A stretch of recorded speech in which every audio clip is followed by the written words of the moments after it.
Soft Excel का tutorial. सबसे पहले जो क्वेश्चन होता है कि इसको ओपन कैसे करना है। देखिए, मैं हमेशा ना बेसिक से लेके चलता हूँ, तो जिन लोगों को ओपन करना आता है हो सकता है कि वो थोड़ा इस चीज से बोर हो रहे हो, लेकिन मैं थोड़ा क्विक स्टार्ट लूंगा, इंशाल्लाह आप बोर नहीं होंगे। तो फ्रेंड्स, माइक्रोसॉफ्ट एक्सेल को ओपन करने का सबसे जो बेसिक तरीका ये है कि आप यहाँ स्टार्ट बटन पे जाएं और यहाँ पर आपके पास अगर ऑल प्रोग्राम्स आ रहा है तो वहां से भी आप देख सकते हैं।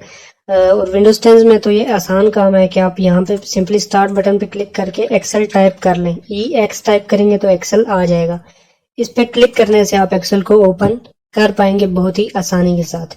लेकिन मैं इस मेथड को थोड़ा और इजी करने जा रहा हूँ कि यहाँ पे मैंने ये स्टार्ट बटन पे गया और जब मैं EX टाइप करता हूँ, यहाँ मेरे सामने एक्सेल आ गया, तो मैं इसको राइट क्लिक करके पिन टू टास्क बार कर दूंगा। जब पिन टू टास्क बार करूंगा तो यहाँ आप देख सकते हैं एक्सेल हमारे सामने मौजूद है। इसका मतलब ये है कि यहाँ पे सिंपली मैं सिंगल क्लिक करूंगा और माइक्रोसॉफ्ट एक्सेल मेरे सामने ओपन हो जाएगा। तो यहाँ तक बात होगी माइक्रोसॉफ्ट एक्सेल को ओपन करने की। जब भी आपने ओपन करना है आप इसी तरीके से ओपन कर सकते हैं। मजीद अगर इससे भी आप एडवांस लेवल पर जाते हैं तो विंडोज प्लस आर पे करेंगे, आप कीबोर्ड से विंडोज प्लस आर प्रेस करेंगे इकट्ठा और यहाँ पे एक्सेल टाइप करेंगे। माइक्रोसॉफ्ट एक्सेल आपके सामने क्विकली ओपन हो जाएगा। तो इस तरीके से आप थोड़ा अपने फ्रेंड्स को इम्प्रेस कर सकते हैं, बॉस को इम्प्रेस कर सकते हैं कि आपको इस चीज का नॉलेज है। लेकिन ये चीजें इतनी यूजफुल नहीं है। यूजफुल चीज ये है कि आपको एक्सेल का यूज करना आता हो। तो हम उसी जानिब चलते हैं, माइक्रोसॉफ्ट एक्सेल को ओपन कर लेते हैं। तो सबसे पहले ये एक बेसिक विंडो आपके सामने माइक्रोसॉफ्ट एक्सेल की ओपन हो जाती है। एक ब्लैंक वर्कबुक का ऑप्शन है और आगे कुछ billing statement, blood pressure tracker और इस तरह से कुछ बाय डिफॉल्ट बनी बनाई टेम्पलेट्स पड़ी हुई हैं, तो आप इनको भी चेक कर सकते हैं। लेकिन हम सिंपली ब्लैंक वर्कबुक से चलेंगे। और इसके अलावा ये जो लेफ्ट साइड पे पेन है ये रीसेंट का है। यहाँ पे अगर आपने कोई पहले वर्कबुक बनाई हुई है तो उसको आप यहाँ से ओपन कर सकते हैं। वर्कबुक क्या होता है? माइक्रोसॉफ्ट एक्सेल की जो भी फाइल होती है उसको वर्कबुक का नाम दिया जाता है। अभी मैं ब्लैंक वर्कबुक पे क्लिक करता हूँ तो हमारे पास ये एक वर्कबुक ओपन होगी है जिसका नाम है बुक 1। तो बेसिकली आपको अगर किसी ने बताया या नहीं बताया, सबसे पहला काम आपने कोई भी काम जब कर रहे होते हैं, माइक्रोसॉफ्ट वर्ड में करते हैं, एक्सेल में करते हैं, या कोई वीडियो एडिटिंग का प्रोजेक्ट बना रहे हैं या पावर पॉइंट का प्रोजेक्ट बना रहे हैं, ये मेरी बात याद रखिएगा कि सबसे पहले आपने चीज को सेव करना है। अगर आपने चीज को सेव नहीं किया तो इसका मतलब है कि आपने एक इमारत बना रहे थे, उसकी बुनियाद ही ठीक से नहीं रखी। तो जब बुनियाद ही ठीक से नहीं रखेंगे तो इमारत क्या बनेगी? तो यहाँ पे सेव करने के लिए Ctrl+S कीबोर्ड से यूज होता है और यहाँ से सिंपली आप सेव के बटन पे क्लिक करेंगे तब भी आपके पास सेव का ऑप्शन आ जाता है। तो ये आपसे पूछेगा कि आप कहाँ सेव करना चाहते हैं, तो मैं यहाँ से ब्राउज करके आप कोई भी जगह सेलेक्ट कर सकते हैं, C ड्राइव, D ड्राइव, जहाँ पे आप चीजें सेव रखते हैं या जहाँ पे रखना चाहते हैं। तो मैं डेस्कटॉप पे क्लिक कर देता हूँ। डेस्कटॉप पे चीजें सेव करनी नहीं चाहिए, ये एक प्रोफेशनल बंदे की निशानी नहीं है कि वो डेस्कटॉप पे चीजें इकट्ठी करता रहे। लेकिन मैं समझाने के लिए अभी माई वर्कबुक लिख के डेस्कटॉप पे सेव कर देता हूँ। तो अभी ये माई वर्कबुक के नाम से जाना जाएगा और डेस्कटॉप पे मैं जाऊंगा तो यहाँ पे आपको देखने को मिलेगा माई वर्कबुक और ये .xlsx इसके आगे लिखा हुआ है। तो ये जो है ये इसकी एक्सटेंशन है, इससे पहचान होती है फाइल की कि ये एक एक्सेल की फाइल है। बैक टू फाइल, मैं फाइल पे दोबारा आता हूँ और यहाँ पे मैं अभी हम इसकी इंटरफेस की बात करते हैं, उसके बाद इसको यूज करने की बात करेंगे। तो फ्रेंड्स, राइट साइड पे आपको यहाँ पे क्लोज करने का बटन मिलता है जिससे आपको पता है कि कोई भी फाइल क्लोज की जाती है। ये रिस्टोर डाउन और रिस्टोर मैक्सिमाइज करने के लिए बटन यूज होता है। ये मिनिमाइज के लिए इससे चीज यहाँ नीचे टास्क बार में आ जाती है, इससे आप ओपन कर सकते हैं दोबारा। तो ये एक बेसिक चीज है, ये आप सब जानते हैं। जो जरूरी चीज है जिसपे हमने काम करना है वो ये टैब्स हैं। ये फाइल टैब है, फाइल का बटन है, इसके बारे में आपको बताता हूँ। और इससे आगे जो है होम है, इंसर्ट है, पेज लेआउट है। ये जो भी बटन है ना, इन सबको कहा जाता है रिबन। ठीक है, ये एक रिबन है क्योंकि रिबन एक लड़ी की तरह होता है तो इसको रिबन का नाम दिया गया है। इसके अलावा यहाँ पे आप देख सकते हैं होम के अंदर क्लिपबोर्ड, फॉन्ट, अलाइनमेंट, नंबर, ये जो है ये ग्रुप बने हुए हैं। ये रिबन के अंदर ग्रुप हैं जिसके अंदर मुख्तलिफ आपके पास फंक्शंस या ऑप्शंस मौजूद हैं जो आप अप्लाई कर सकते हैं, जो आपके लिए यूजफुल हैं। और इसके बाद यहाँ पे राइट साइड पे आपके पास स्क्रॉल बार आता है जिससे आप ऊपर या नीचे जा सकते हैं कभी भी काम करते वक्त। और दाएं बाएं मतलब राइट और लेफ्ट जाने के लिए आपको ये वाला स्क्रॉल बार यूज करेंगे आप। उसके बाद नीचे यहाँ पे आपके पास जूम पेन आ जाता है। आप कीबोर्ड से कंट्रोल और माउस का जो दरमियान में व्हील होता है ड्रैग वाला, उसको घुमाकर भी आप जूम इन या जूम आउट कर सकते हैं। और यहाँ पर ये जो है एक पट्टी बनी हुई है, बार है। माइनस पे क्लिक करने से जूम आउट होगा और प्लस पे क्लिक करने से जूम इन होगा। नॉर्मली मैं 100% पे रख के ही काम करता हूँ और आपको भी यही कहूंगा कि 100% पे ही आदत बना लें कि 100% पे रख कर ही काम करें। इसके अलावा ये पेज व्यूज होते हैं।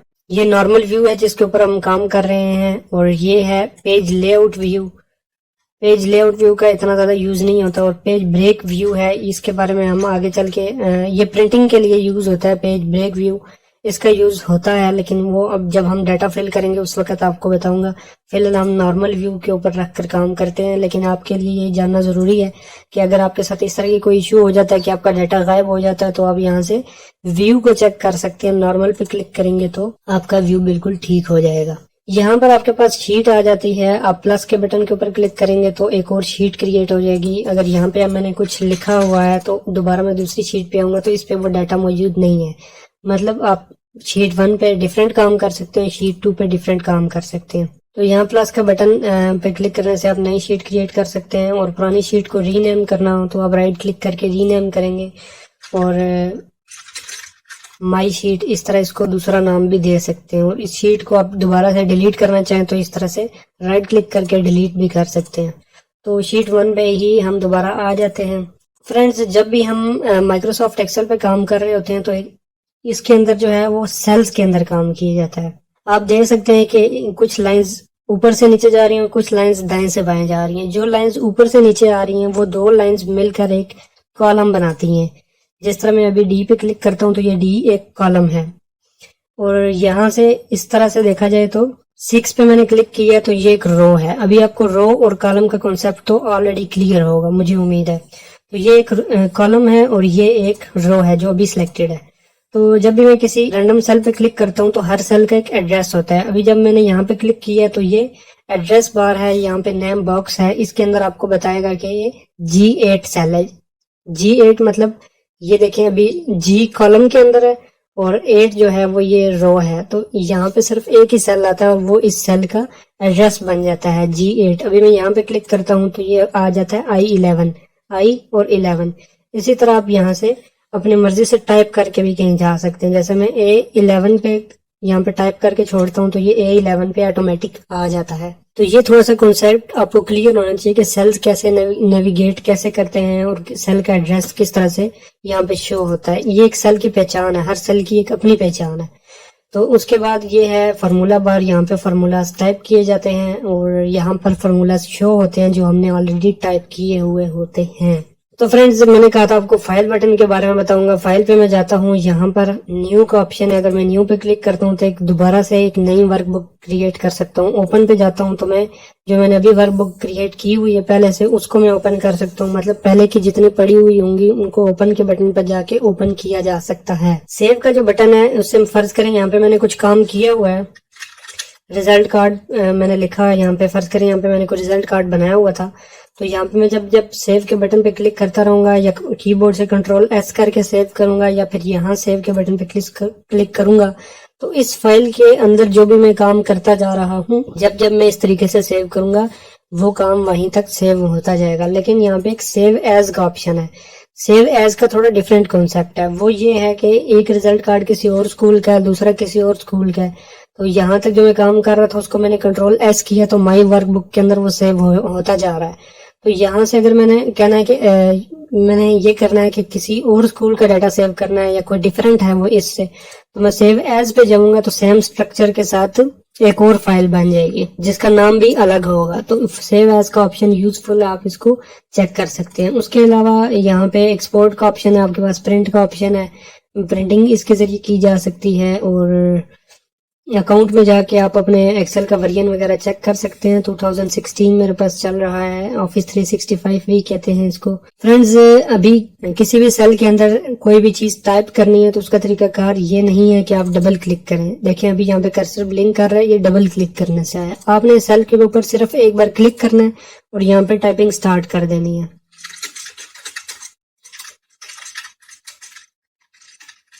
लेकिन अभी आप देखेंगे कि ये टेक्स्ट जो है ये काफी आगे तक चला गया, जबकि मैंने तो सिर्फ इसी बॉक्स के अंदर टेक्स्ट टाइप किया था। तो कीबोर्ड से अगर मैं राइट वाले एरो पे क्लिक करता हूँ तो आप देखते हैं कि यहाँ ऊपर फार्मूला बार से ये टेक्स्ट गायब हो गया। मतलब जो जे कॉलम के अंदर ये वाला सेल है, इसके अंदर टेक्स्ट नहीं लिखा हुआ, सिर्फ शो हो रहा है। जब मैं वापस पीछे आता हूँ तो ये यहाँ पे शो हो रहा है। तो इसका मतलब ये है कि टेक्स्ट मौजूद इसी के अंदर है, लेकिन अगले दो सेल्स के ऊपर भी ये ओवर राइट हो रहा है, शो हो रहा है। तो यहाँ पे जो लाइन है आई और जे के दरमियान में, मैं इसके ऊपर जब जाऊंगा तो यहाँ पे एरो की शेप चेंज हो जाएगी। तो इसके ऊपर मैं क्लिक करके यहाँ से इसको एक्सपेंड कर सकता हूँ, जिससे ये एक ही सेल के अंदर मेरा टेक्स्ट आ जाएगा। और एक ही सेल के अंदर टेक्स्ट लाने का दूसरा तरीका ये है कि यहाँ पे आप क्लिक करेंगे और रैप टेक्स्ट कर देंगे। इस तरह से भी ये एक सेल के अंदर ऑटोमेटिक जस्टिफाई हो जाएगा। आप यहाँ से आगे इसको लेके जाएंगे तो ये सेट होता रहेगा अकॉर्डिंगली। तो फ्रेंड्स, इस तरह से सेल के अंदर टेक्स्ट बेसिकली टाइप किया जाता है। अभी फर्ज करें मैंने डिलीट का बटन प्रेस किया, गलती से डिलीट हो गया, तो मैं कंट्रोल जेड करूंगा तो वापस आ जाएगा। लेकिन मैंने ये सोचा कि मैंने गलती से कंट्रोल जेड किया है, इसको डिलीट ही रहने देना चाहिए था, तो मैं दोबारा कंट्रोल वाई करूंगा तो वो फिर से रीडू हो जाएगा। कंट्रोल जेड का मतलब अनडू और कंट्रोल वाई का मतलब रीडू। इसकी आप प्रैक्टिस कर सकते हैं। इसके अलावा ये है कि आपने अगर कोई रो डिलीट करनी है तो इसके ऊपर यहाँ पे आप राइट क्लिक करेंगे और डिलीट के बटन पे जाएंगे तो रो डिलीट हो जाएगी। और अगर आपने नई रो ऐड करनी है, मिसाल के तौर पर रिजल्ट कार्ड मैंने लिखा है, इसके ऊपर एक नई ब्लैंक रो मैंने और ऐड करनी है, तो मैं ये 1 के ऊपर राइट क्लिक करूंगा और इंसर्ट पे जाऊंगा तो एक रो ऊपर ऐड हो जाएगी। इसके अलावा कंट्रोल और प्लस जो कीबोर्ड पर आप यूज कर सकते हैं, कंट्रोल और प्लस की शॉर्टकट की से भी रो ऐड हो सकती है। इसी तरह कंट्रोल माइनस से रोज डिलीट होती जाएंगी। और यही तरीकाकार है कॉलम्स का भी, कंट्रोल प्लस करेंगे तो कॉलम्स ऐड होते जाएंगे।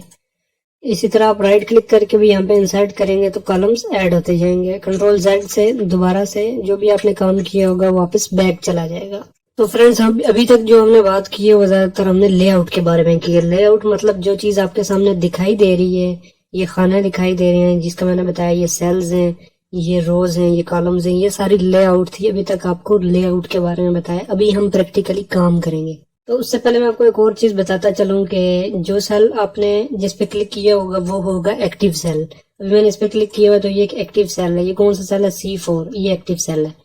उसके अलावा आपको माउस के कर्सर का पता होना चाहिए कि अभी मैंने रिजल्ट कार्ड वाले पे इस पे सेल पे क्लिक किया है तो यहाँ पे जो मेरे पास प्लस के आइकन वाला माउस एरो आ रहा है, इसको आप जर्नल आइकन कह सकते हैं, जिससे हम सिर्फ हाईलाइट करते हैं टेक्स्ट को, सेल्स को हाईलाइट करते हैं। तो जो पॉइंटर अभी आ रहा है ये प्लस के निशान वाला, ये जनरल पॉइंटर है। इससे आपने कोई भी सेल को हाईलाइट कर सकते हैं, सिलेक्ट कर सकते हैं। हाईलाइट का मतलब ये है कि यहाँ से मैंने क्लिक करके यहाँ तक ड्रैग किया तो ये सेल्स हाईलाइट हो गए। अब ये जो एक एरिया है, ये हाईलाइटेड एरिया, ये एक रेंज है। ये पहला जो सेल है ये D7 है और जो लास्ट सेल है इसके अंदर वो I16 है। हाईलाइट करके हम इनके ऊपर फॉर्मेटिंग अप्लाई कर सकते हैं, इनको कॉपी कर सकते हैं, डिफरेंट टास्क इनके साथ परफॉर्म करवा सकते हैं। तो ये जो भी पॉइंटर है ये जनरल पॉइंटर है एक हमारे पास। और अभी जो मैंने ये यहाँ से यहाँ तक सेल हाईलाइट किए हुए हैं तो ये वाला जो है ये D5 सेल आ रहा है हमारे पास, और D5 से लेकर ये वाला जो है J14 है।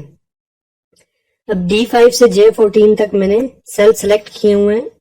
इनको दूसरी तरह से जब रिप्रेजेंट किया जाता है तो D5 और ये रेशियो का साइन डाला जाता है। D5 से लेकर अभी यहाँ पर आता है J12, तो J12 यानी सेल्स की रेंज को इस तरह से शो किया जाता है कि D5 से लेकर J12। अभी यहाँ ये जो है ये मैंने क्यों लिखा है, क्योंकि इस तरह से हम फार्मूलाज के अंदर मेंशन करेंगे कि फलां सेल से लेकर फलां सेल तक हमने कोई भी कैलकुलेशन परफॉर्म करनी है। अभी हम फार्मूला पे काम करेंगे तो इस बारे में आपको बताऊंगा।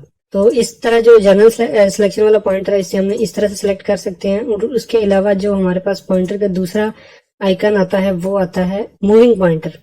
तो जब भी हम किसी सेल के ऊपर क्लिक करते हैं तो अभी मैंने ये सेल सेलेक्ट किया हुआ है। अभी जो इसकी बॉर्डर लाइन आ रही है यहाँ पे टेम्परेरी, इसके ऊपर जब मैं दरमियान में लेके जाता हूँ तो वो आइकन नहीं आता। जब मैं यहाँ लाइन के ऊपर लेके आता हूँ तो ये वाला मेरे पास 4 मुंह वाला एक पॉइंटर आता है, जिस पर मैं सिलेक्ट करके यहाँ से इसको ड्रैग करवाऊंगा तो सेल पूरा वहां से कट होकर यहाँ पेस्ट हो जाएगा। यानी इसके जरिए आप सेल को मूव करवा सकते हैं। तो जब भी आपने सेल को मूव करवाना हो तो ये वाला जो मूविंग पॉइंटर है इसके जरिए आप सेल को मूव करवा सकते हैं। इसके अलावा हमारे पास ये एक फिल हैंडल है जिसको क्रॉस हेयर भी कहते हैं, और जब भी हमें कोई टेक्स्ट या फार्मूला नीचे तक पेस्ट करना हो तो हम फिल हैंडल के जरिए पेस्ट करते हैं। ये नीचे कॉर्नर में छोटा सा डॉट नजर आ रहा होगा, नोड नजर आ रही है, इसके ऊपर जब आप जाएंगे तो ये क्रॉस हेयर बना हुआ आ जाएगा। इसको फिल हैंडल कहा जाता है। जब मैं इससे पकड़ के नीचे तक ड्रैग करूंगा तो जो भी चीज ऊपर लिखी होगी वो नीचे तक पेस्ट हो जाएगी। लेकिन नंबरिंग के अंदर इसके बड़ा एक इंटरेस्टिंग यूज है। जैसे यहाँ पे मैंने 1 लिखा, 2 लिखा, 3 लिखा। अभी मैं तीनों को हाईलाइट करवा के इस फिल हैंडल को पकड़ कर नीचे तक लाता हूं तो ये नीचे तक सीक्वेंस के साथ काउंटिंग आ जाएगी। कंट्रोल Z करता हूँ और यहाँ पे अगर मैं इसको डबल क्लिक करता हूँ तब भी नीचे तक काउंटिंग ऑटोमेटिक आ जाएगी। तो ये थी कार्रवाई फिल हैंडल की। अभी हम यहाँ पे इसको मैं सबको डिलीट कर देता हूँ। यहाँ पे हम थोड़ा काम स्टार्ट करते हैं। सबसे पहले मैं यहाँ पे लिखूंगा रिजल्ट कार्ड और मैंने एंटर प्रेस करके मैं नीचे वाले खाने में आऊँ। तो जब भी हमने किसी और सेल पे जाना हो तो हम कीबोर्ड से राइट लेफ्ट या अप डाउन एरो प्रेस करेंगे तो इस तरह भी हम अगले सेल पे जा सकते हैं। और अगर नीचे वाले सेल पे जाना हो तो हम एंटर प्रेस करके भी सिंपली नीचे जा सकते हैं। तो ऊपर वाले सेल में मैंने लिखा रिजल्ट कार्ड, नीचे वाले में मैं स्कूल का नाम लिख देता हूँ, अलहुदा स्कूल एंड एकेडमी। तो 2 लाइनों में मैंने ये लिख लिया है। और तीसरी लाइन में मैं यहाँ पे रैंडमली कुछ स्ट्रक्चर बना लेता हूँ थोड़ा रिजल्ट कार्ड वाला। सीरियल नेम, ये टैब की मदद से मैं अगले सेल पे भी शिफ्ट हो रहा हूँ। अभी क्विकली हमने काम करना हो तो फिर हम ज्यादातर टैब का यूज करते हैं। कीबोर्ड का भी कम ही यूज करते हैं, एरो का, और माउस का भी कम यूज करते हैं। तो कीबोर्ड से सिर्फ टैब का बटन यूज करके मैं आगे जा रहा हूँ। शिफ्ट टैब से पीछे वाले खाने में आ जाएगा और टैब से आगे वाले खाने में। तो serial number, name, English, math, science, total marks, obtain marks. अभी मैंने एक सेल पे मार्क्स की स्पेलिंग गलत लिखी है तो मैं दोबारा इस सेल पे आऊंगा तो यहाँ पे टाइप करूंगा तो वो पिछले वाला जो है वो टेक्स्ट खत्म हो जाएगा। मैं दोबारा कंट्रोल Z करता हूँ और यहाँ में मैंने अगर उसी सेल के जो पहले से टेक्स्ट लिखा हुआ है इसको एडिट करना है तो मुझे F2 प्रेस करना पड़ेगा कीबोर्ड से, ताकि मैं इस सेल के अंदर दोबारा से इस टेक्स्ट के अंदर एडिटिंग कर सकूं। और माउस से अगर करना चाहते हैं तो डबल क्लिक की मदद से हम दोबारा इस टेक्स्ट को चेंज कर सकते हैं। अब 10 मार्क्स, इसके बाद आप यहाँ पे लिख सकते हैं मिनिमम और मैक्सिमम जो है वो यहाँ पे यूज नहीं होता, लेकिन आप सिर्फ सिखाने के लिए वैसे ही मैं मिनिमम और मैक्सिमम का भी यहाँ पे यूज कर रहा हूँ। और यहाँ पे परसेंटेज के बाद यहाँ पे पास फेल, और उसके बाद मैं यहाँ पे लिख देता हूँ ग्रेडिंग।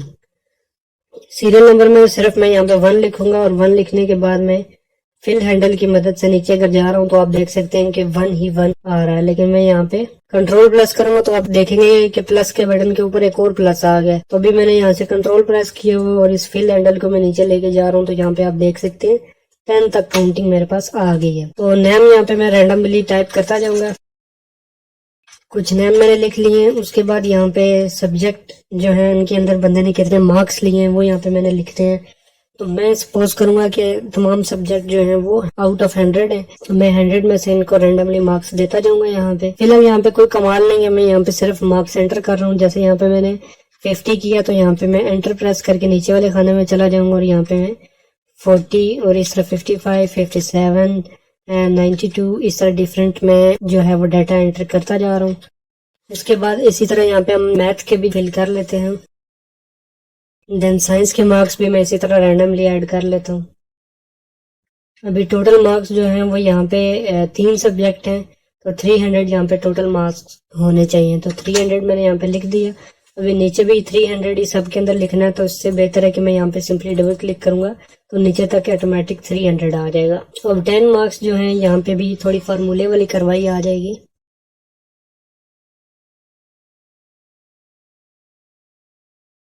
अभी आप देख सकते हैं कि यहाँ पे अब 10 मार्क्स जो हैं वो इंग्लिश, मैथ और साइंस के जो टोटल मार्क्स होंगे वो यहाँ पे अब 10 मार्क्स के अंदर आएंगे। तो instead of typing them manually मैं यहाँ पे फार्मूला लगाऊंगा एक छोटा सा, जिसकी मदद से हम यहाँ पे अब 10 मार्क्स ऑटोमेटिकली निकाल सकें। तो इसके लिए आपने सिंपली यहाँ पे कीबोर्ड से अगर आप Alt प्लस इक्वल टू का बटन प्रेस करेंगे तो यहाँ पे आपके पास फार्मूला बना बनाया आ जाएगा। तो जो बना बनाया फार्मूला आ जाता है इसको एक्सेल के अंदर फंक्शन कहा जाता है। यही डिफरेंस होता है फार्मूला और फंक्शन के अंदर। फार्मूला के ऊपर आपको खुद फार्मूला देना पड़ता है और फंक्शन वो है जो एक्सेल के अंदर एक पहले से फंक्शन मौजूद है। तो ये जो रेंज है इसके अंदर ये टोटल मार्क्स जो है वो भी साथ ही ले रहा है। तो जो सिलेक्शन हुई हुई है, ये एक रेंज है, इस रेंज की ये टोटल कैलकुलेशन करेगा, लेकिन इसके अंदर की 300 इंक्लूड नहीं होने चाहिए क्योंकि ये टोटल मार्क्स है। तो मैं सिंपली कीबोर्ड से शिफ्ट दबाकर लेफ्ट एरो दबाऊंगा तो ये जो इंक्लूड किया होता है वो एक्सक्लूड कर देगा। तो मैं सिंपली यहाँ पे एंटर प्रेस करूंगा तो ये मेरे पास 196 आ जाएगा। अभी मैं दोबारा इस पे क्लिक करता हूँ तो ये आपको बताएगा कि इसने सम किया है। सम फॉर्मूला है ऐड करने का, मतलब इससे जितने भी फिगर हैं उनके अंदर जितने भी जो है डिजिट उनका टोटल निकल आएगा सम से। ये एक बेसिक सी चीज आपको मालूम होगी कि सम का मतलब ऐड करना है। सम के अंदर ये बताएगा कि इसने कहां से कहां तक ऐड किया है। तो ये बता रहा है कि C4 से E4 तक सम के अंदर ऐड किया है। C4 यहाँ पे देख सकते हैं आप, इंग्लिश से लेकर E4 यानी साइंस तक। तो ये रेंज बिल्कुल ठीक है, C4 से E4 तक इसने कैलकुलेट किया है। इसी पे मैं यहाँ पे डबल क्लिक कर दूंगा क्रॉस हेयर पे या फिल हैंडल पे, तो आप देख सकते हैं कि अब 10 मार्क्स का हमारे पास टोटल आ चुका है। इसके बाद हमने मिनिमम और मैक्सिमम भी निकालना है। तो मिनिमम में हमने देखना है कि इसके मिनिमम मार्क्स जो हैं वो किस सब्जेक्ट में आए हैं। मतलब ये कि अली है, अली के 3 सब्जेक्ट है, इंग्लिश, मैथ, साइंस। तो इसके मिनिमम मार्क्स किस सब्जेक्ट में आए हैं और मैक्सिमम मार्क्स किस सब्जेक्ट में आए हैं। तो ये चीज हम फॉर्मूले की मदद से, फंक्शन की मदद से ऑटोमेटिक निकालेंगे। यही फायदा है एक्सेल का कि ये हमारा वक्त बचाता है। लार्ज अमाउंट ऑफ डाटा होता है तो उसके अंदर क्विकली कैलकुलेशन करने के लिए ही फंक्शंस का यूज होता है। तो हम उसी का फायदा उठाते हुए मिनिमम और मैक्सिमम का यहाँ पे रिजल्ट निकालेंगे। जब भी अपने को फॉर्मूला लगाना है तो उसका सिंटैक्स जो है, वो तरीकाकार जो है वो ये है कि सबसे पहले आपने इक्वल डाल दिया और यहाँ पे आपने फॉर्मूले का नाम लिखना है MIN। मिनिमम मैंने लिख दिया। मिनिमम के बाद आपने ब्रैकेट ओपन करनी है। यहाँ तक जो है वो सिंटैक्स है, ये रटा नहीं है, ये एक सिंटैक्स है, तरीकाकार है किसी भी फॉर्मूले का। हर फॉर्मूले के अंदर शुरू में इक्वल का साइन आता है, दरम्यान में फॉर्मूले का नाम और फिर ब्रैकेट ओपन हो जाती है। अब आपने इसको रेंज बतानी है कि कहां से कहां तक हमारे पास डाटा है जिसका आपने मिनिमम बताना है। तो हमने इसके जितने भी मार्क्स हैं इंग्लिश के, मैथ के और साइंस के, ये मैंने माउस की मदद से सिलेक्ट किए हैं। आप कीबोर्ड की मदद से भी सिलेक्ट कर सकते हैं। और ब्रैकेट क्लोज करने के बजाय मैं सिंपली एंटर कर दूंगा क्योंकि ये एक्सेल जो है वो ब्रैकेट ऑटोमेटिकली क्लोज कर देता है। अभी मैं दोबारा आपको दिखाता हूँ, इसने ये यहाँ से ब्रैकेट क्लोज की हुई है ऑटोमेटिक। फॉर्मूले को आप रिव्यू करना चाहें तो आप सिंपली 50 के ऊपर क्लिक करेंगे, आपको शो करेगा इज इक्वल टू मिनिमम और इन ब्रैकेट C4 से E4। C4 से E4 यही वाली हमारे पास रेंज है। C4 से E4 का इसने मिनिमम निकाला है तो मिनिमम मार्क्स इसके 50 हैं। आप देख सकते हैं, मैनुअली भी चेक कर सकते हैं कि 54 थे और 92 थे, जिनमें से सबसे छोटा फिगर 50 था। तो आप इसको क्रॉस हेयर पे क्लिक करेंगे और डबल क्लिक करने की मदद से ये फार्मूला नीचे तक पेस्ट हो चुके हैं। आप देख सकते हैं कि यहाँ पे मिनिमम इसके 16 मार्क थे और यहाँ पे 16 मार्क्स आ चुके हैं। इसके बाद हम मैक्सिमम निकालेंगे, उसका भी यही सिंपल सा मेथड है कि equal to max bracket open और C4 से E4 तक आपने वही रेंज देनी है और ब्रैकेट क्लोज कर दें। तो ये एक अच्छी आदत है, फार्मूले का बंदे को पता चल जाता है। अगर आप नहीं भी क्लोज करते, सिंपली एंटर प्रेस करते हैं तो एक्सेल उसको आपके लिए खुद ही क्लोज कर देता है। फिल हैंडल को आप पकड़ के नीचे तक भी ला सकते हैं, डबल क्लिक करके भी फार्मूला अपने आप पेस्ट हो जाता है। तो इस तरह से मैक्सिमम का भी हमारे पास आ चुका है फंक्शन। तो अभी आप कितने फंक्शन सीख चुके हैं? सबसे पहले आपने सम किया, उसके बाद आपने किया मिनिमम, फिर मैक्सिमम। अभी बारी है परसेंटेज की। तो अब हम आते हैं परसेंटेज के ऊपर। इज इक्वल टू, और परसेंटेज का फार्मूला आपको पता होगा अगर आपने मैथमेटिक्स पढ़ी है ध्यान से। वैसे मैथमेटिक्स पढ़ने वाली चीज नहीं है, प्रैक्टिस करने वाली है। तो अगर आपने मैथमेटिक्स आपके कोर्स में थी और आपने थोड़ा ध्यान से मैथ्स पे फोकस किया था तो अभी आपको याद होगा कि परसेंटेज का फार्मूला क्या होता है। तो परसेंटेज बेसिकली सिंपल सा, अगर मैं आपको रिव्यू करवाऊँ ना परसेंटेज का फार्मूला, तो मैथ मेरी भी इतनी अच्छी नहीं थी, लेकिन मैं आपको बता देता हूँ कि 2 फिगर्स में से परसेंटेज निकाली जाती है। रिजल्ट कार्ड की बात कर रहे हैं तो परसेंटेज उन मार्क्स की निकाली जाती है जो आपने हासिल किए होते हैं, ऑब्टेन किए होते हैं। अभी इस लड़के ने मार्क्स लिए 196 आउट ऑफ 300। तो हमने जो छोटी अमाउंट होती है उसको डिवाइड करना होता है बड़ी अमाउंट पे। तो छोटी अमाउंट को आप यहाँ पे सेल पे क्लिक कर दें। ठीक है, छोटी अमाउंट मैंने यहाँ से सिलेक्ट की, इसने G4 ले लिया ऑटोमेटिक। अभी मैंने फार्मूला कुछ भी नहीं टाइप किया, सिर्फ इक्वल का साइन डाला और इस पे क्लिक किया तो इसने ऑटोमेटिक G4 ले लिया। यानी इसके अंदर जो भी वैल्यू होगी, जरूरी नहीं है 196, अगर मैं इसको चेंज कर देता हूँ तब भी, यानी जो भी वैल्यू होगी उसको आपने डिवाइड करना है। डिवाइड के लिए ये स्लैश, फॉरवर्ड स्लैश जो होती है ये वाली यूज होती है, डिवाइड। और डिवाइड किसके साथ करना है, 300 के साथ। तो इंस्टेड ऑफ टाइपिंग 300, अगर मैं 300 टाइप करूंगा तो इसको हमेशा ही 300 से डिवाइड करेगा। तो हम फिगर कभी भी टाइप नहीं करते, हम सेल सेलेक्ट कर देते हैं, यानी इस खाने के अंदर जो भी फिगर है उसके साथ ये इसको डिवाइड करेगा, यानी छोटी अमाउंट को बड़ी अमाउंट से डिवाइड करना है और फिर मल्टीप्लाई करना है 100 से। हम मल्टीप्लाई के लिए स्टार का यूज होता है, स्टार प्रेस किया और उसके बाद मैंने यहाँ पे 100 सिंपली टाइप करके एंटर प्रेस कर दिया। अभी आप देख सकते हैं कि 63% इसकी 65% इसकी परसेंटेज आ गई है। यहाँ पे फिल हैंडल पे आप डबल क्लिक करेंगे तो परसेंटेज नीचे तक पेस्ट हो जाएगी, लेकिन आप देख सकते हैं कि एक इशू है कि यहाँ पे डेसिमल प्लेसेस ज्यादा आ रही हैं। तो मैं इन सबको सिलेक्ट करूंगा और होम के अंदर यहाँ नंबर जो ग्रुप है इसके अंदर आप देख सकते हैं कि ये इंक्रीज डेसिमल है और डिक्रीज डेसिमल है। मैं डिक्रीज पे क्लिक करूंगा तो ये इसको कम कर देगा और 16.3 इतना ये काफी है। अगर आप इसको खत्म करना चाहें तो बिल्कुल आप इसको राउंड भी कर सकते हैं और जैसे आपकी मर्जी है। तो राउंड करके कुछ इस तरह से हमारे पास ये सारी शो हो रहे हैं, लेकिन इसके साथ अगर आप सिंबल लगाना चाहते हैं तो 65 के ऊपर जब मैं क्लिक करता हूँ नंबर के अंदर जाकर इस सिंबल के बटन पर, तो आप देख सकते हैं कि इसको दोबारा 100 से मल्टीप्लाई कर देता है, जो कि हम नहीं करना चाहते। तो मैं कंट्रोल Z करता हूँ, यहाँ पे हमें सिंबल देखने को वो वाला नहीं मिल रहा। तो इसका एक और तरीका आपको बताता हूँ कि जो फार्मूला आपने लगाया है इसके अंदर आपने 100 से इसको पहले ही मल्टीप्लाई किया है। तो ये जो मल्टीप्लाई 100 है इसको मैं रिमूव कर देता हूँ और एंटर प्रेस करता हूँ। अभी ये सब पे अप्लाई नहीं हुआ, सिर्फ पहले पे अप्लाई हुआ है। तो बाकी को बेशक आप डिलीट करेंगे या रहने दें, दोबारा से हम इसको फिल करवाएंगे तो ये ठीक हो जाएगा। लेकिन इसको मैं अभी यहाँ पे क्लिक करके परसेंटेज वाले सिंबल पे क्लिक करता हूँ तो इसको 65 इसने बना दिया, जो कि 65% ही आ रहा था। तो मैं यहाँ पे भी डबल क्लिक करूंगा तो ये फार्मूला नीचे तक पेस्ट हो जाएगा। तो अब ये देख के पता चल रहा है कि यार ये परसेंटेज है। तो कोई भी चीज है जब हम उसको उसके अप्रोप्रिएट तरीके के साथ लिखेंगे तो तभी पता चलेगा कि ये क्या चीज है, और यही फॉर्मेटिंग का एक अच्छा तरीकाकार है। परसेंटेज के साथ परसेंटेज का सिंबल ही सूट करता है। तो अभी ये परसेंटेज बिल्कुल एक्यूरेटली हमारे पास आ रही है। उसके बाद पास और फेल हमने लिखना है। तो पास और फेल जो है वो हमारे पास यहाँ पे हमने यूज करना है इफ फॉर्मूला। तो अब यहाँ पे हमने निकालना है पास या फेल, यानी ये स्टूडेंट पास है या फेल है। तो सबसे पहले हमने कंडीशन देनी होती है। कंडीशन मतलब ये कौन सी चीजें हैं जिससे ये फैसला होगा कि ये लड़का पास है या फेल है। फैसला तो इसी चीज से होता है कि जिस सब्जेक्ट में 40 से कम मार्क्स होंगे वो फेल होगा। तो हमने इसको इस तरह से यहाँ पे एक लॉजिक देना है, एक कंडीशन देनी है कि ये इसके 3 सब्जेक्ट हैं और जिस सब्जेक्ट में 40 से कम मार्क्स हुए उस सब्जेक्ट में ये फेल होगा। तो ये कंडीशन यहाँ पे किस तरह देनी है मैं आपको बताता हूँ इफ फार्मूला की मदद से। तो सबसे पहले ये करना है आपने कि इक्वल का साइन डाल देना, जैसा कि मैंने बताया कि ये फार्मूले का सिंटैक्स होता है। तो उसके बाद आपने यहाँ पे इफ टाइप करना है, हम इफ फार्मूला लगाने जा रहे हैं और ब्रैकेट ओपन कर लेनी है।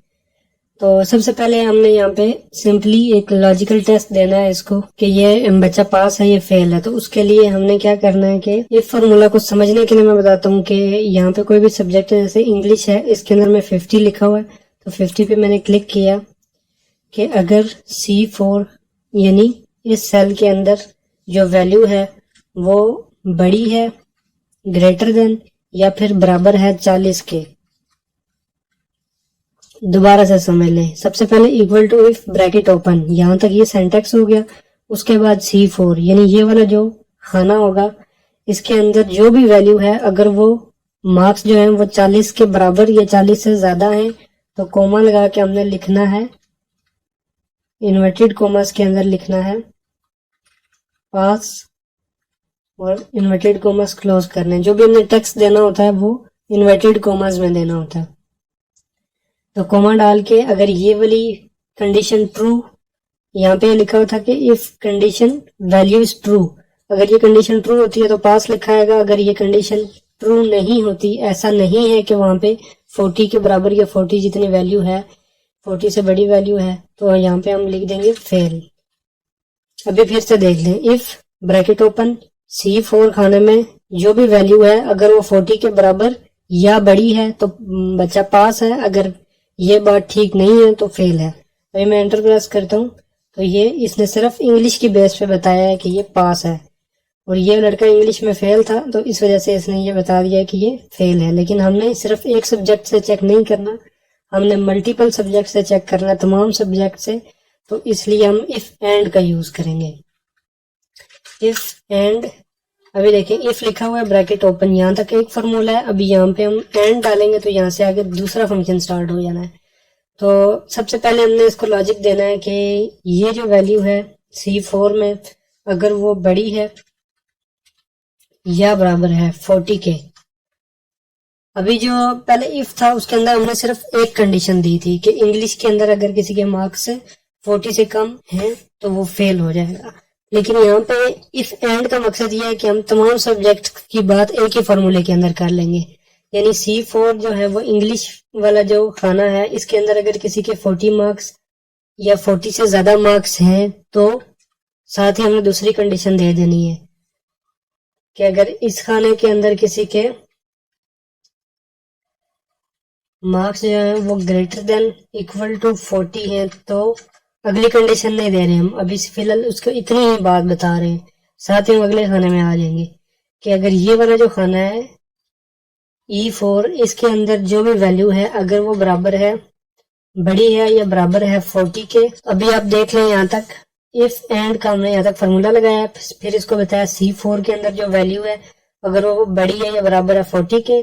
फिर जो मैथ वाला खाना है इसके अंदर जो वैल्यू है वो बड़ी है बराबर है 40 के, या फिर जो साइंस वाला खाना है वो बड़ी है या बराबर है 40 के। तो आपने क्या करना है, ब्रैकेट क्लोज कर देनी है, साथ ही आप कॉमा लगाएंगे तो ये आ जाएगा इफ वैल्यू इज ट्रू।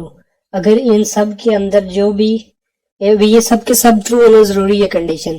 तो जो ये सब खाने हैं, तीनों खाने, इसके अंदर ग्रेटर देन इक्वल टू 40 अगर किसी के मार्क्स होंगे तो क्या होगा, कैपिटल के अंदर इन्वर्टेड कॉमास के अंदर लिखना है pass, inverted commas close, comma otherwise. अगर ऐसा नहीं है तो क्या होगा, फिर इन्वर्टेड कॉमास के अंदर हमने शो करना है फेल।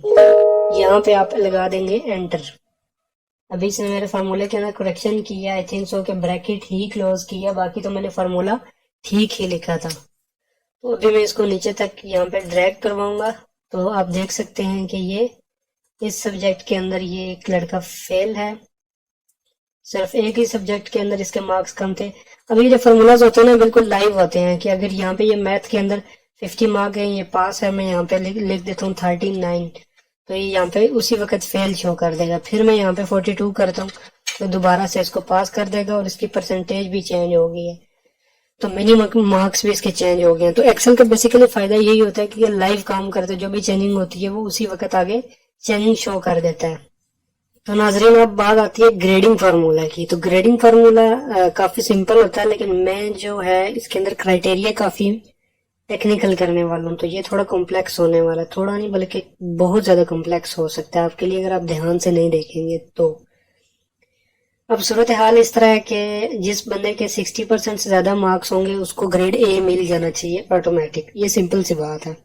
लेकिन यहाँ पे बंदा फेल है लेकिन इसके 60% मार्क्स हैं, तो अगर मैं ये क्राइटेरिया लगाऊंगा कि जिसके 60% मार्क्स हैं वो ए ग्रेड में आ जाए, तो फिर एक फेलियर ए ग्रेड में तो नहीं आ सकता, फिर हमें डबल क्राइटेरिया देना होगा। वो इस तरह के 60% मार्क्स हो और पास हो तो तब जाके वो ए ग्रेड लेगा। अगर वो फेल है और उसके 60% मार्क्स हैं तो वो फेल, यहाँ ग्रेडिंग में भी फेल शो होना चाहिए। तो ये थोड़ा कॉम्प्लेक्स होने वाला है लेकिन काफी इंटरेस्टिंग है। अगर आप ये इसको थोड़ी प्रैक्टिस करेंगे, ध्यान से देखेंगे तो बड़ा मजा आने वाला है, आप इसको समझ जाएंगे, बड़ा इंटरेस्टिंग होगा और इजी भी होगा। तो लेट्स स्टार्ट। ग्रेडिंग के अंदर सबसे पहले हमने जो ये फॉर्मूला लगाना है इसको कहते हैं nested if and, nested if and statement भी कहते हैं इसको। तो सबसे पहले मैं इक्वल का साइन डालूंगा और यहाँ पे इफ लिखूंगा और यहाँ पे एंड। इफ आमतौर पर सिर्फ इफ लिख के तो मैं ब्रैकेट ओपन करता था, यहाँ तक ये एक फार्मूला बना है अभी। तो इस तरह का फार्मूला मैंने क्यों लगाया, ये मैंने किस तरह लिखा है।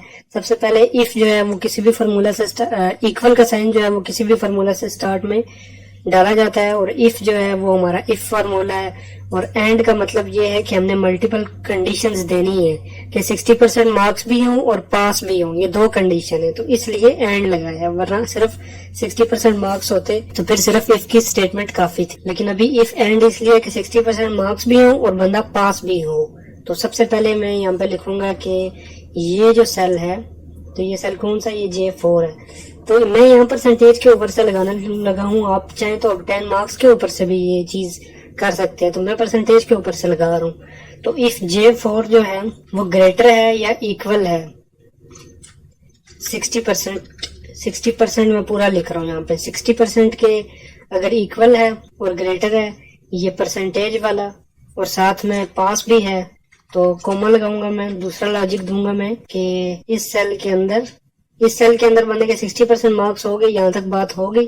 अभी दूसरा सेल सिलेक्ट कर रहा हूँ, K4 जो है इस बंदे के यहाँ पे K4 जो है वो इक्वल होना चाहिए पास के, तो पास में कैपिटल के अंदर ही लिखूंगा और ब्रैकेट के अंदर ही लिखूंगा। दोबारा से देख लें, इफ एंड यहाँ तक फार्मूला हो गया। J4 के अंदर बंदा जो है वो 60% के बराबर या ज्यादा मार्क्स हो और K4 के अंदर पास हो, दोनों कंडीशन ट्रू हो, तो ब्रैकेट यहाँ पे मैं क्लोज करूंगा ताकि मैं लॉजिक दे सकूं दूसरा। अगर ये कंडीशन ट्रू होती है तो क्या होगा, बंदे को ग्रेड मिल जाएगा। बंदे को क्या ग्रेड मिलेगा, 60% मार्क्स पे A ग्रेड मिलेगा। तो A ग्रेड में इन्वर्टेड कॉमास में शो करूंगा, ठीक है। उसके बाद मैं कॉमा लगाऊंगा और दोबारा इफ लिख दूंगा। इफ एंड क्या हुआ यहाँ तक इसको दोबारा समझ लें। बहुत ज्यादा रिपीटिशन भी नहीं होनी चाहिए किसी चीज के अंदर, लेकिन मैं कॉन्सेप्ट क्लियर करने के लिए आपको दोबारा बता रहा हूँ कि इफ एंड हमने फार्मूला लगाया। क्यों लगाया इफ एंड, क्योंकि हमने डबल क्राइटेरिया डबल देना था और J4 के अंदर अगर 60% के बराबर या 60% से ज्यादा मार्क्स हो और K4 के अंदर पास हो तब जाके बंदे को A ग्रेड मिलना है। अगर ये ऐसी बात नहीं है तो अगली कंडीशन के अंदर दूसरी बात इसको बताते हैं। दूसरी बात में फिर इसको बताते हैं कि ये जो है J4 इसके अंदर वैल्यू जो है वो बड़ी है या बराबर है इसके 50% के, और K4 के अंदर बंदा पास भी होना चाहिए, सिर्फ परसेंटेज नहीं देखी जाएगी। K4 के अंदर अगर इक्वल हो ये पास के, ठीक है, तो यहाँ पे ब्रैकेट क्लोज करके हम कॉमा लगाएंगे। अगर ये बात ठीक है तो इसको क्या ग्रेडिंग मिलनी चाहिए, इसको ग्रेडिंग मिलनी चाहिए B।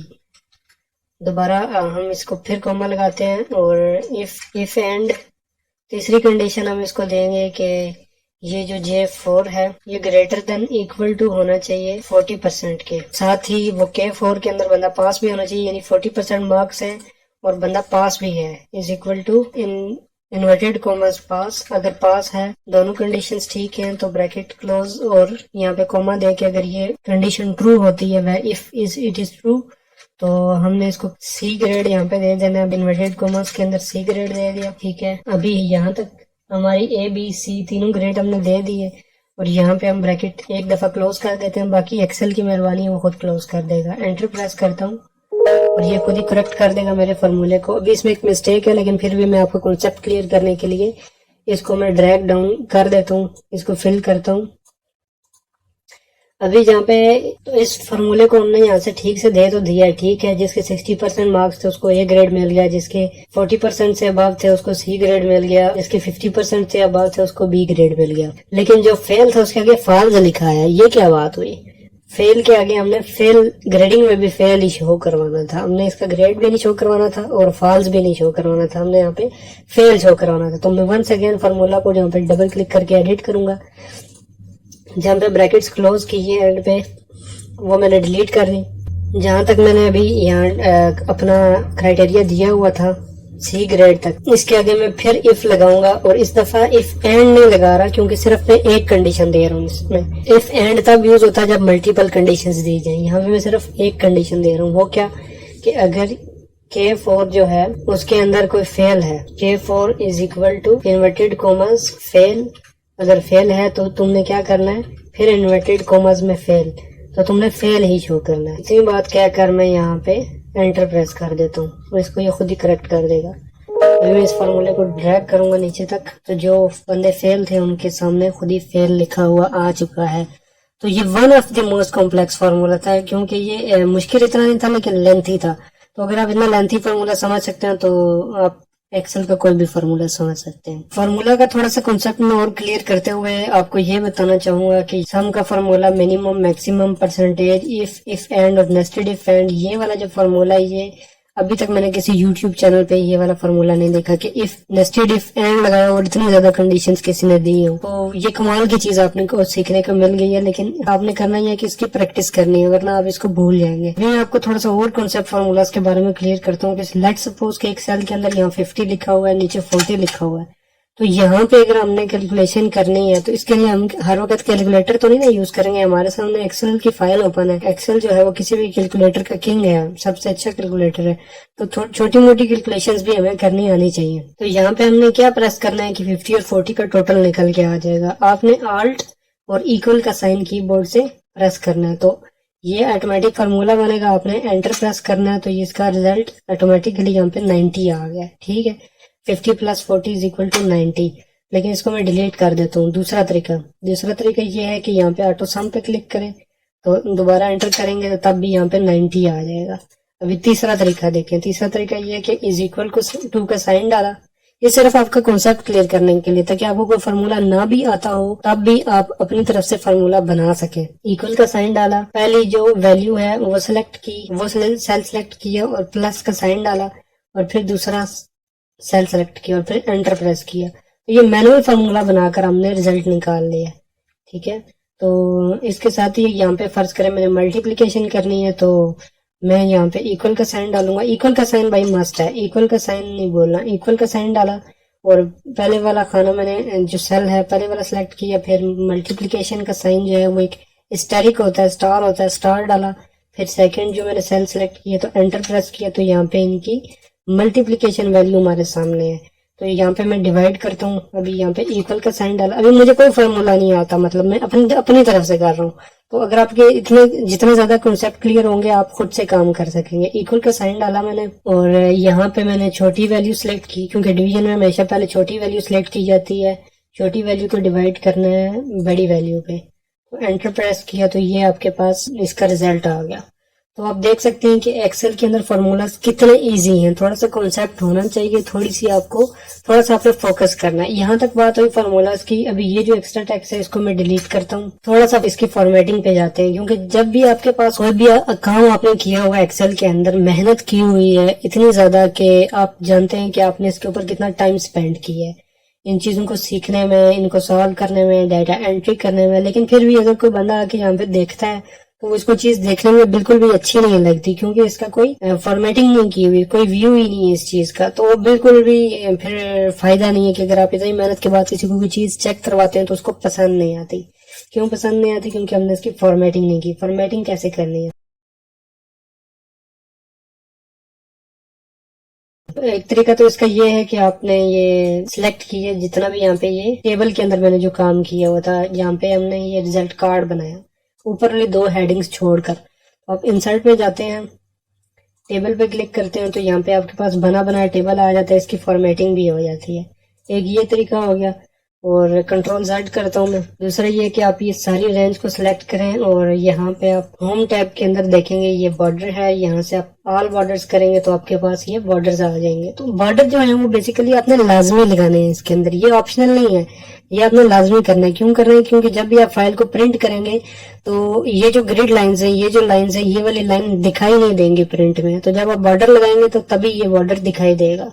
लेकिन अभी हमने इसको मजीद थोड़ा प्रोमिनेंट बनाना, थोड़ा खूबसूरत बनाना ताकि देखने में अच्छा लगे। तो अभी ये है कि ये जो वाली जो काउंटिंग है ये राइट साइड पे है, जबकि ये बिल्कुल भी राइट साइड पे नहीं होती, लेफ्ट साइड पे होती है। तो होम टैब के अंदर आपको फॉर्मेटिंग के डिफरेंट ऑप्शंस देखने को मिल जाते हैं। यहाँ से आप इसको लेफ्ट साइड पे कर सकते हैं। इसके अलावा आप ये जो है रिजल्ट कार्ड का जो वर्ड है इसको आपने दरमियान में लाना है। तो ये सारी सेल्स के रेंज को सिलेक्ट कर लें, मर्ज एंड सेंटर करेंगे तो आपके सामने ये सेंटर में आ जाएगा। इसके अलावा आप इसका फ़ॉन्ट यहाँ से चेंज कर सकते हैं। होम टैब के अंदर ये फ़ॉन्ट कैलिब्री हुआ है और यहाँ से आप कोई भी इसको फ़ॉन्ट दे सकते हैं। इसको बोल्ड कर सकते हैं तो ये बोल्ड हो जाएगा। और साथ ही जो स्कूल का नाम है उसको भी आप इसी तरह सारे सेल सेलेक्ट करेंगे, मर्ज एंड सेंटर करेंगे तो ये भी इस तरह सेंटर में आ जाएंगे। इसको बोल्ड कर देंगे इस तरह। और उसके बाद ये जो हेडिंग्स हैं इनको भी आप यहाँ पे सबको सिलेक्ट करके बोल्ड कर दें। अभी बात यह है कि सबसे पहले मैंने एक वैल्यू को बोल्ड किया तो मैं बार बार सबको कंट्रोल बी बोल्ड करता रहूं तो ऐसा भी ठीक नहीं होता। तो फॉर्मेटिंग को बेसिकली सपोज करें इसको मैं कोई और चीज भी अप्लाई कर देता हूँ, थोड़ा कलर दे देता हूँ। कोई कलर मैंने दे दिया। अब ये कलर दिया, अब मैं ये कलर हर एक के ऊपर बार बार तो नहीं ना अप्लाई कर सकता। तो ये फॉर्मेट पेंटर होता है। फॉर्मेट पेंटर पे मैंने क्लिक किया तो जो भी इसकी फॉर्मेटिंग हुई है वो मैं जिस पे क्लिक करता जाऊंगा और फॉर्मेटिंग उस पे अप्लाई हो जाएगी। ब्रश जो है वो आया हुआ है मेरा आइकन के साथ। तो जब मैंने यहाँ तक ड्रैग करवा के छोड़ा तो इन सब के ऊपर भी यही फॉर्मेटिंग आ गई और ये सब खराब हो गई। किस वजह से? क्योंकि इसके अंदर एक मर्ज की फॉर्मेटिंग भी थी और ये सारे भी मर्ज हो गए। मैंने सिर्फ इनको कलर देना था, मर्ज नहीं करना था। तो यहाँ पे ये फॉर्मेट पेंटर जो है बिल्कुल भी यूजफुल नहीं होगा। फॉर्मेट पेंटर नीचे वाली जो ये हेडिंग है यहाँ तक तो यूजफुल होगा। इसको फॉर्मेट पेंटर को मैं क्लिक करता हूँ तो ये, क्योंकि ये भी मर्ज है और ये भी मर्ज है, लेकिन इसको जो है मैं मैनुअल ही कर लेता हूँ, कंट्रोल बी। और अगर आपको कलर देना चाहें तो यहाँ से कलर दे सकते हैं। इसके अलावा अगर आपका कोई नाम पूरा नहीं आ रहा तो यहाँ से पकड़ के आप इसको एक्सपैंड या कोलैप्स इस तरह छोटा बड़ा कर सकते हैं। कोई भी टेक्स्ट है, जैसे ये वैल्यूज हैं, इनको आप सेंटर में लाना चाहते हैं तो सबको सिलेक्ट करेंगे। यहाँ पे आपके पास ऑप्शंस आते हैं जिसमें ये लेफ्ट साइड पे होता है, ये सेंटर में होता है और ये राइट अलाइनमेंट है। तो आप यहाँ से सेंटर अलाइन कर देंगे तो ये काफी अभी देखने में बेहतर लग रहा है। इनको भी हम सेंटर अलाइन कर देते हैं। इस तरह से ये सब सेंटर में आ जाएगा और इस काउंटिंग को भी हम सीरियल नंबर को सेंटर में ले आते हैं। अभी जो सीरियल नंबर वाला खाना वो काफी बड़ा है। नेम वाले के अंदर भी थोड़ी गुंजाइश है, सब्जेक्ट वाले के अंदर भी। तो हम इनको एक और काम भी कर सकते हैं कि इनको ऑटो फिट कर सकते हैं। किस तरह कि अभी हम इन सबको सिलेक्ट करते हैं और यहाँ से हम जाते हैं फॉर्मेट में और ऑटो फिट कॉलम विड्थ। तो इस तरह से ये ऑटो फिट करता है। लेकिन अगर आपको थोड़ा कंजेस्टेड लग रहा है तो आप अपनी मर्जी से ये इतने कॉलम सेलेक्ट करें और इसको थोड़ा सा ड्रैग करवा लें और अपनी मर्जी से इनकी सेटिंग कर लें। तो यहाँ तक ये थोड़ा फॉर्मेटिंग के बेसिक्स हो गए हैं, ठीक है।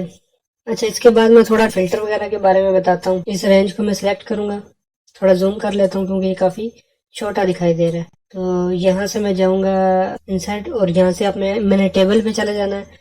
ओके करूंगा तो ये हमारे पास टेबल आ जाएगा। अब ये जो चीज है ना, ये फिल्टर है, ये बड़ी कमाल की चीज है। इससे ये है कि अभी यहाँ पे फर्ज करें मैं देखना चाहता हूँ, अभी ये जो फिल्टर है वो ज्यादा मुझे इस तरह की चीजें जो है वो हाईलाइटेड हुई हुई मुझे ज्यादा पसंद नहीं है, देखने में ही बुरी लगती है। तो इसको मैं थोड़ा चेंज कर लेता हूँ। इस फिल्टर का बड़ा फायदा होता है कि टाइम सेव करता है। लेट सपोज कि यहाँ पे आपके पास जो है, ये मेरे पास तो अभी 10 रिकॉर्ड्स है ना, सिर्फ 10 स्टूडेंट्स के। तो फर्ज करें आपके पास 100 या 200 स्टूडेंट्स के, तो आप उनमें से सिर्फ ग्रेड ए वालों को देखना चाहते हैं कि कौन से बच्चों ने ग्रेड ए लिया है। तो यहाँ जो एरो बना हुआ है इसके ऊपर आप जाएंगे और यहाँ पे आपने सिर्फ ए के ऊपर टिक कर देना है, बाकियों का जो है आपने हटा देना है। तो आप इसको ओके करेंगे तो सिर्फ ए ग्रेड वाले आपके सामने आ जाएंगे, बाकी गायब हो जाएंगे, डिसअपियर हो जाएंगे। कंट्रोल जेड करेंगे तो ये दोबारा आ जाएंगे। इसके बाद अगर आप यहाँ से देखना चाहते हैं भाई कि सिर्फ फेलियर्स की मैं लिस्ट देखना चाहता हूँ कि भाई कौन से बच्चों को इम्प्रूव करना चाहिए, तो फेल वाले पे टिक करके मैंने ओके किए तो सिर्फ फेल वाले आपके सामने आ गए हैं, बाकी यहाँ से गायब हो गए हैं। तो इसी तरह मार्क्स का भी है कि अगर आप देखना चाहते हैं कि हाईएस्ट मार्क्स वाले मेरे सामने आए तो आपने इसको इसके अंदर जाना है, यहाँ ड्रॉप डाउन में, और सॉर्ट स्मॉलेस्ट टू लार्जेस्ट भी है, लार्जेस्ट टू स्मॉलेस्ट भी है। तो लार्जेस्ट टू स्मॉलेस्ट पे मैं करूंगा तो ज्यादा मार्क्स वाले स्टार्ट में आ जाएंगे। जिसका 7 सीरियल था वो टॉप पे आ गया अभी। तो इस तरह से जो है ये सॉर्टिंग करते हैं हम। कंट्रोल जेड करता हूँ। और इसके अलावा एक मेन चीज रह गई है, कंडीशनल फॉर्मेटिंग। यहाँ तक उम्मीद करता हूँ आपको समझ आ गई होगी सॉर्टिंग की। अगर आप कन्वर्ट टू टेबल नहीं करना चाहते तो इसी तरह भी आप ये सॉर्टिंग वाला ला सकते हैं। इसके ऊपर जाता हूँ और यहाँ पे मैं करूंगा Z2A। Z2A means largest to smallest, इसके सामने लिखा हुआ है। तो अभी ये इस तरह से आ गया। अभी मैं यहाँ से करता हूँ स्मॉलेस्ट टू लार्जेस्ट, तो ये इस तरतीब से आ जाएगा। तो मैं कंट्रोल Z करके पुरानी तरतीब के अंदर ही आ जाता हूँ जिस तरतीब से हमने डाटा दिया हुआ है। तो मेरे भाइयों, एक चीज है कंडीशनल फॉर्मेटिंग। ये बहुत ही कमाल की चीज है। इसमें ये होता है कि बहुत ज्यादा डाटा है और उसके अंदर से आपने किसी को हाईलाइट करवाना है।